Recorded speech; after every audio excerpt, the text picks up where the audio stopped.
What's going on, guys? Nerdlocker.com here, and we got this week's comic book reviews for you. I'm starting off with Batman and Robin 23.3, Ra's al Ghul, and the League of Assassins. 23.2 was written by James Tynion. The fourth, it is the single greatest issue I've ever read. Oh my god, it was so horrifying. So I was totally excited to read this, because this one's written by him as well, and this is, more of what he's doing in the Batman universe, because he's writing Red Hood, and that's who Red Hood's been facing lately. This is a really good issue. We go back to the first actual recorded history of Ra's al Ghul, when the first time he's ever mentioned in the history books, and basically just telling about his rise to power over the years and how the secret society is offering, him a place in their society. And I don't want to give away what happens in this because it is really cool, but it's a very well-written book. I'm completely blown away by this. These last two he's written, James Tynion, have been outstanding, and this is just great. It's really cool because I know he started off doing the backup stories in Batman, and it was cool to see him kind of progress to having co-written stuff with Scott Snyder, to writing his own, to what he's doing now with these big characters in Batman lore. And this is a great issue. I'm giving it 5 out of 5 Nerd Skulls. You guys need to pick it up. Hey guys, I got to check out a new #1 this week called Buzzkill, and I was really excited to read it just because I read the synopsis on Comixology. Basically, it is a guy that has superpowers. What superpowers, they really don't define yet, but where he gets them is what's really interesting. He gets all his powers from drinking and doing drugs. Yeah, of course, I'm going to read that book, right? It was a really, really good book. Plus, it started off in an interesting way. It starts off right from him admitting everything that he's done in an AA meeting. Really interesting way to start the book, and the way it ended with supervillains and them figuring out his powers and stuff. Really interesting. I want to check out #2. Plus, I added it to my list immediately, so you're going to want to read it. Buzzkill #1. I'm going to give it 5 out of 5 Nerd Skulls. All right, guys. So I got to read Mice Templar #7 this week, and a really awesome series that I've been enjoying a lot. It kind of takes a little break from what has been going on, and it's picking up a couple of the little subplots. And this issue does not disappoint, especially if you like bloody rat violence. Guess what? Mice are killing rats like nothing in this book, and it's awesome because if you don't know, rats in this story are like the biggest douches in the world, and the fact that like the biggest douche of all of them is like taken out, it's so sweet too. The way it happens, it's like an awesome twist. Anyways, not to give too much away, that was kind of like a big part of it, but it's not that bad. It was actually really entertaining and really, really, really awesome. So I'd suggest everyone go read this book. 4 out of 5 Nerd Skulls, no problem. And I can't wait for this next issue. Hey fellow nerds, Jasper here, and I just got done reading Wonder Woman issue 23.1, or should I say Cheetah issue 1. This is pretty much an origin story as they follow Cheetah and pretty much show how she gets her powers through the Death Sword, and how she has an insatiable bloodlust. And they pretty much, they show her escaping from Bellevue, or should I say Belle Reve, and it's interesting enough because it's a cat and mouse game as the, U.S. Marshal that's chasing her is pretty much trying to warn her existing family members who have not been killed by her, and pretty much it's a interesting concept. But overall, it's a pretty decent book. I'd definitely check it out. For your Cheetah fans, I'll give it a 3 out of 5 Nerd Skulls. All right, I got to read Superior Spider-Man #18. We've got Superior Spider-Man and Spider-Man 2099 actually fighting now. Last issue was kind of building up to all that. Of course, Spider-Man, Doc Ock, doesn't remember anything because he completely wiped Peter Parker's memories from his brain. And it adds a little like goofiness to the book, I guess. I don't like how pretentious he's being all the time now, and I feel like everyone is starting to notice. And I understand what they're doing with the book. I still just have this thing about it where I'm like, it's Peter Parker, and you're making him seem like a total D-bag, and I hate that. But I'm still giving this... this has gotten a lot better from when it first started. I hated it when it first started. You all know that. You all gave me crap about it. But I'm really liking this now. I just want to see everything come to head with Hobgoblin. I feel like this is some filler stuff. But it's not bad. I'm going to give it 3 out of 5 Nerd Skulls. All right, guys. So I got to read Thor God of Thunder 13. And again, this series rules. This series has been awesome, and we just ended a cool, crazy, like time-spanning, epic story arc, which is sweet. It was awesome. And I really thought this next issue would be like really toned down. It wouldn't be as crazy. It'd introduce new villains, new adversaries, blah, blah, blah. Actually, not really new. They've been around forever. But that's beyond the point. Just read the book because you'll totally understand what I'm talking about. But it went from being like Thor-centric and very like, you know, the world's going to be crazy. There's going to be a lot of stuff going on.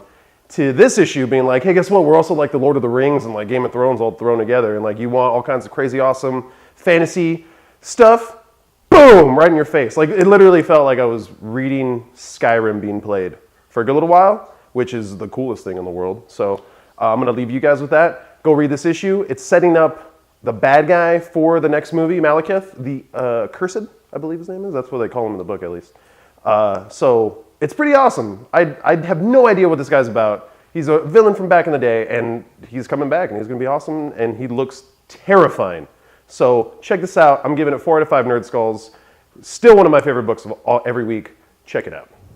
Hey guys, I wanted to talk about a new hardcover that's coming out this week, the Cape Ultimate Hardcover. There have been Cape hardcovers before, but not like this one. This basically collects the 2 previous hardcovers that have come out for the Cape and the Cape 1969, which was a predecessor to the book and explains everything that happened 40 years earlier. Very, very good book, and the collected edition is definitely worth picking up. I had to actually go get that, plus now I have the original hardcovers. I'm a super big collector like that, and I'm realizing right now that's really dumb. So I don't know what I'm going to do about that. But the Cape Ultimate Hardcover is a really great addition to your collection, so go get it. I'm going to give it 5 out of 5 Nerd Skulls. Check it out.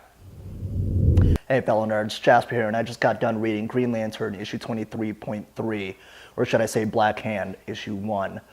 Black Hand pretty much in this issue gets resurrected once more and is, going through the issue trying to figure out what he's meant to do. For some weird reason, he's just lost upon, his resurrection. He's trying to figure out what what his purpose is and why he is back. But eventually in the issue, with all the melee and chaos going around with, city under peril, so pretty much the Justice League's missing, he seeks revenge, obviously, on Hal Jordan, and what he does at the end of the issue is kind of really messed up. But in doing so, it was, a shocking conclusion to the very end of that issue, and I'm, giving that, because of that specific reason, a 3.5 out of 5 Nerd Skulls. All right, guys, so I got to read Conan number 20 this week as well, and it's still a really awesome series, really great. The reinvention of Conan, the reinvigoration of him, has been really, really cool to see, especially given that it's been very real world. It's been very down to earth. I mean, it's not Earth, obviously. It's wherever the hell he is. But it's cool. It's fun. It makes sense, even though it shouldn't, but it does. And they put it that way, and it just is perfect in terms of a cool storytelling book, action. You get all that little crazy things. You get romance and all that stupid bullcrap, but it makes sense in the story.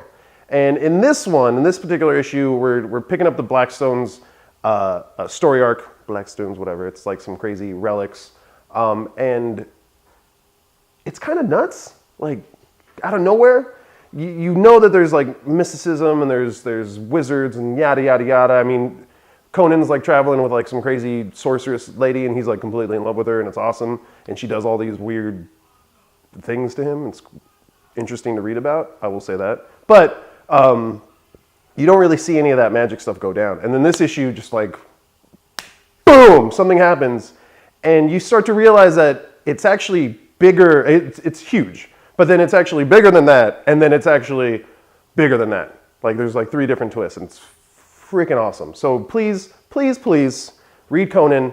This book needs to be top seller all the time. Dark Horse is killing it with this book. 5 out of 5 Nerd Skulls. Easy. All right, I got to read Swamp Thing 23.1, Arcane number 1.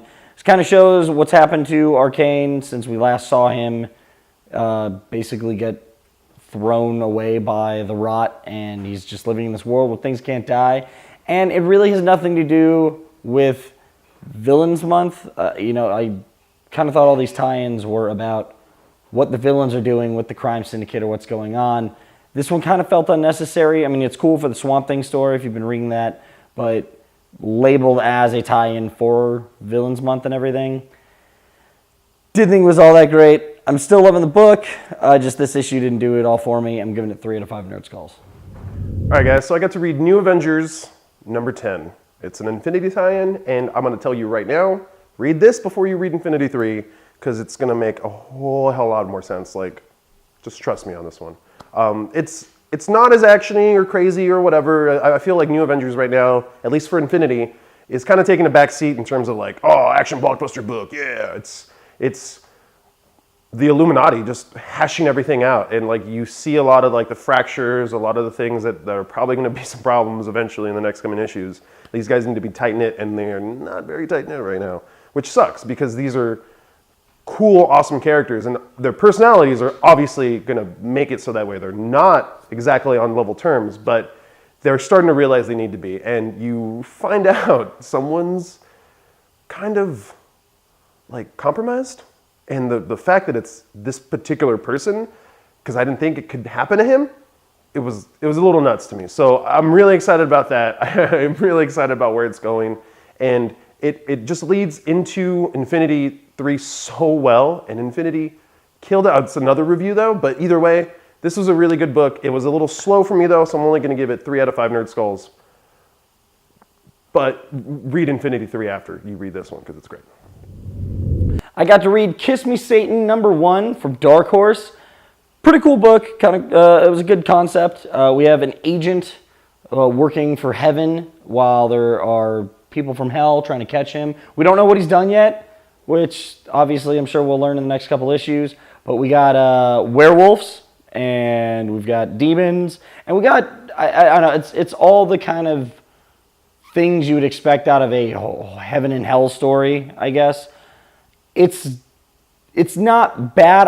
I want to see more. Because it's a miniseries, I want to see what else this thing holds. So I don't want to judge it entirely off of the first issue. It has intrigued me enough to continue checking it out, but I feel like I'm not going to be fully satisfied with the story until I get more of all the characters and everything like that. I'm going to give this book 3 out of 5 Nerd Skulls. All right, guys. So Infinity 3 came out this week, and I know I kind of hype a lot of things up. Usually, I get really excited about stuff, and I tend to exaggerate about my feelings about certain things and whatnot. But I will say, Infinity is insanely awesome. It's huge in scope. Then it just doesn't seem like it fits in the Marvel Universe. But it does, and it's everyone connected. It's like Annihilation and Civil War coming together and being just this awesome story that's kind of confusing. You really don't know what's going on still.